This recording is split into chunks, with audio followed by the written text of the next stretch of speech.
उत्तर प्रदेश के एक छोटे से कस्बे बिजनौर में सूरज की पहली किरणें जैसे हर दीवार पर नई उम्मीदें लेकर उतरती थीं।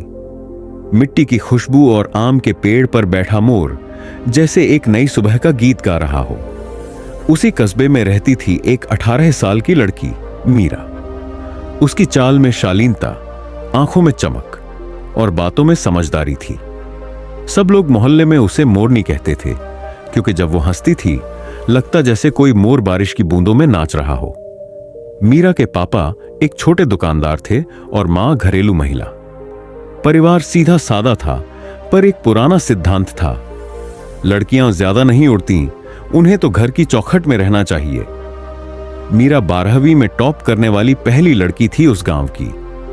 पर जब उसने कहा कि वो इंजीनियर बनना चाहती है तो पिता का जवाब था, इतनी पढ़ाई किस काम की, शादी करनी है, घर ही तो संभालना है आगे। मीरा चुप हो गई, पर उसकी आंखें नहीं। वहां अब भी सपनों का तूफान पल रहा था। मीरा के स्कूल में एक दिन ग्लोबल स्कॉलरशिप की घोषणा हुई। जो लड़की टैलेंटेड हो उसे विदेश जाकर इंजीनियरिंग पढ़ने का मौका मिलेगा। टीचर बोले, मीरा तुम अप्लाई क्यों नहीं करती, तुम्हारे जैसे बच्चों के लिए ही है ये मौका। मीरा ने जब ये बात घर पर बताई तो पहले हंसी उड़ी, फिर डर फैल गया। मां बोली, लड़की होकर बाहर देश जाओगी, जमाना अच्छा नहीं है। पिताजी बोले, लोग क्या कहेंगे। मीरा फिर चुप हो गई। एक रात मीरा छत पर बैठी थी, चांदनी में डूबी हुई। मन में उथल पुथल थी। वो अपने आप से सवाल कर रही थी, क्या मैं सिर्फ एक बेटी हूं? क्या मेरे सपनों की कोई कीमत नहीं? नीचे आंगन में बैठी मां दाल में तड़का लगा रही थी और दूर मंदिर से आरती की आवाज आ रही थी। सब कुछ वैसा ही था जैसा हर दिन होता है, बस मीरा अब वैसी नहीं रही थी। उस रात उसने एक फैसला लिया।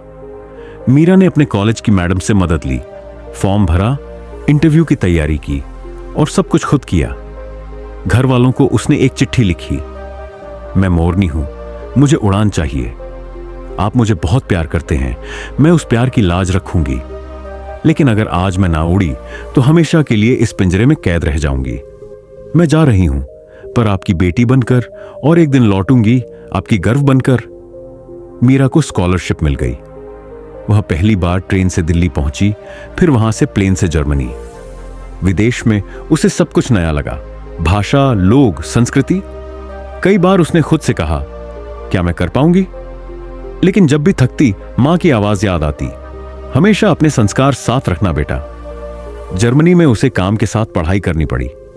वेट्रेस की नौकरी की, रातों को बर्तन धोए, पर हर दिन उसे वो पुरानी बात याद रहती, तू उड़ तो रही है मोरनी, थोड़ा और हिम्मत रख। एक दिन भूख से बेहाल मीरा को अपने आखिरी 5 यूरो में से खाना लेना था, लेकिन उसने उसी पैसे से एक पुरानी किताब खरीद ली, how to build a satellite. 4 साल बाद मीरा ने एरोनॉटिकल इंजीनियरिंग में टॉप किया। उसकी बनाई गई रिसर्च को नासा में सराहा गया और फिर भारत सरकार की एक स्पेस एजेंसी ने उसे ऑफर दिया देश लौटकर एक नया सैटेलाइट लॉन्च प्रोजेक्ट लीड करने का। मीरा ने वही किया। जब मीरा वापस अपने गांव आई तो स्टेशन पर पिताजी खड़े थे, फटी पुरानी धोती में, आंखों में पानी लिए।